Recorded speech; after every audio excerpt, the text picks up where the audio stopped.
Hi అండి. వీటిని మేము బోడ కాకరకాయలు అంటాము. ఇవాళ మా కర్రీ ఇదే అనమాట. వీటిని కడిగి నెమ్మదిగా ఇట్లా చిన్న చిన్న పీసెస్ కింద కట్ చేసుకోవాలి. ఇలాగా ఇవి సైజులో చాలా చిన్నగా ఉంటాయండి. కట్ చేయడం కొంచెం చిరాకు పనే, బట్ కూర టేస్ట్ మాత్రం సూపర్ ఉంటుంది. అందుకే కొంచెం రిస్క్ అయినా కూడా వీటిని వండుతారు.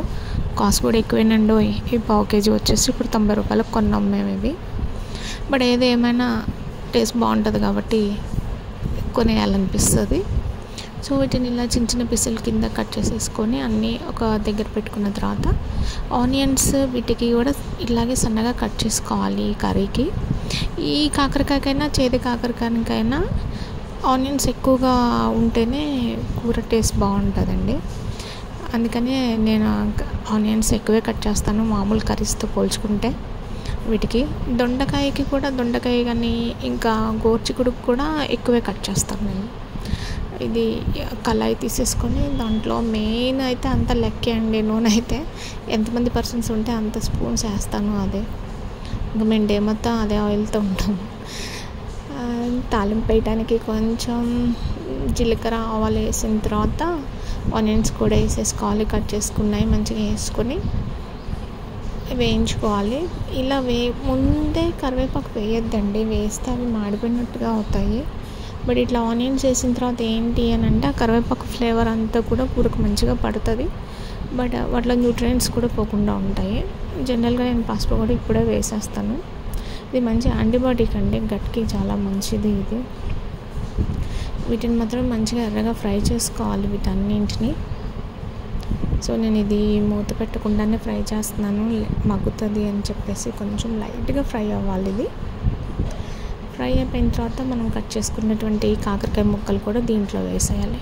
ఇప్పుడు కాకరకాయ ముక్కలు వేసి తిప్పుకున్న తర్వాత లో ఫ్లేమ్లో పెట్టండి. మూత మాత్రం కంపల్సరీ పెట్టుకోండి. న్యూట్రియంట్స్ లాస్ అవ్వకుండా ఉంటుంది అన్నమాట. పొద్దున్నే లేవగానే టీ తాగకపోతే ఏదోలా ఉంటుంది. సో కూర చేసేటప్పుడే టీ కూడా పెట్టేసుకుంటున్నాను.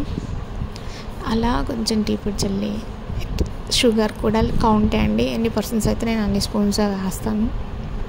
చాలా చిన్న స్పూన్, ఆల్మోస్ట్ నేను చేదుగానే తాగుతాను. అంత షుగర్ అయితే ప్రిఫర్ చేయము. టీ కాగుతూ ఉన్నాయి. టీని కూడా నేను సిమ్లోనే పెట్టాను. ఈలోపు కూర ఎలా ఉందో ఒక్కసారి తిప్పి చూద్దాము. ఓకే, ఫైన్, మంచిగా మగ్గింది. చూసారా కలర్ ఎంత బాగుందా కదా, ఎంత కలర్ఫుల్గా ఉందో చూడండి. అసలు అది నాకైతే నచ్చింది. సో మళ్ళీ ఒకసారి మూత పెడదాం కొంచెం సేపు మగ్గడానికని. ఈలోపు బ్రేక్ఫాస్ట్ కోసం నైట్ నట్స్ నానేసానండి. అందులో ఇలా వాటర్ పోసేసి తీసేసి క్లీన్ చేసి అక్కడ పెట్టాను. కర్రీని ఇంకొకసారి తిప్పుదామని చెప్పేసి వచ్చేసాను. ఈలోపు మంచిగా మగ్గింది. చూసారా ముక్క బాగా మెత్తబడ్డది. ఈ టైంలో మనం కారం చల్లుకోవాలి అనమాట. కారం టేస్ట్కి సరిపడంతా వేసుకోండి. దాంట్లో వెల్లుల్లి కూడా ఈ టైంలోనే వేయాలి. ఇలా వేస్తే ఏంటి అంటే కూర మంచి ఫ్లేవర్ వస్తుంది అనమాట. దానికి టేస్ట్ కూడా ఎన్హాన్స్ అవుతుంది ఈ టైంలో వేస్తే. ఈలోగా మనకు కావాల్సిన బ్రేక్ఫాస్ట్ కావాల్సి వచ్చినటువంటి నట్స్ని రెడీ చేద్దాము. బాదం మాత్రం కంపల్సరీగా పీల్ తీసేయాలండి. అన్నీ తీసేసిన తర్వాత బాక్స్లో వేసేసుకున్నాం. ఈలోగా టీ మరిగినట్టు అనిపించింది.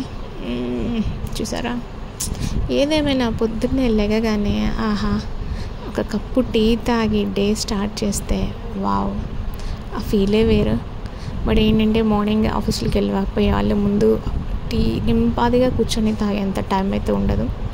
అలా ఒక్క 2 పొంగులు రానిచ్చేసి దాన్ని మంచిగా మరిగించిన తర్వాత కప్పులో పోసుకొని ఫిల్టర్ చేసుకొని వేడిగా చూసారా పొగలు ఎలా వెళ్తుందో.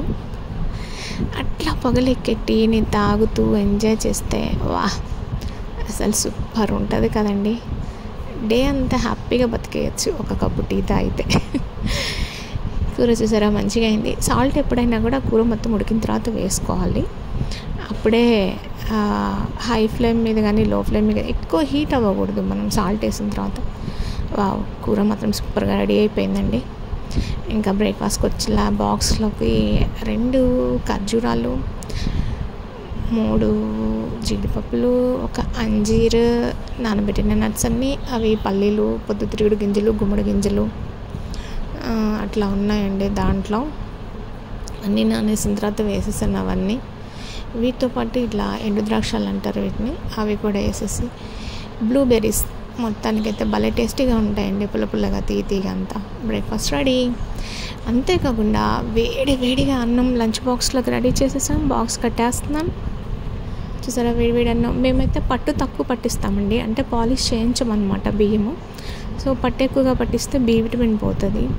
ఈ బాక్స్ భలే ఉంటుందండి, లంచ్ బాక్స్ స్టీల్ది. అన్నం కూర ఇట్లా సపరేట్గా చేసుకోవచ్చు. మూత పెట్టేసిన తర్వాత క్లిప్స్ పెట్టేస్తే సరిపోతుంది. కంపల్సరీగా లంచ్లో మాత్రం పెరుగు ఉండాల్సిందేనండి మాకైతే మాత్రం. ఎందుకంటే పెరుగు కూడా గట్టికి చాలా మంచిది. కనీసం ఒక రోజులో ఒక్క పూటైనా తినండి. ఇంకపోతే అస్సలు మిస్ కావద్దు బ్రంచ్.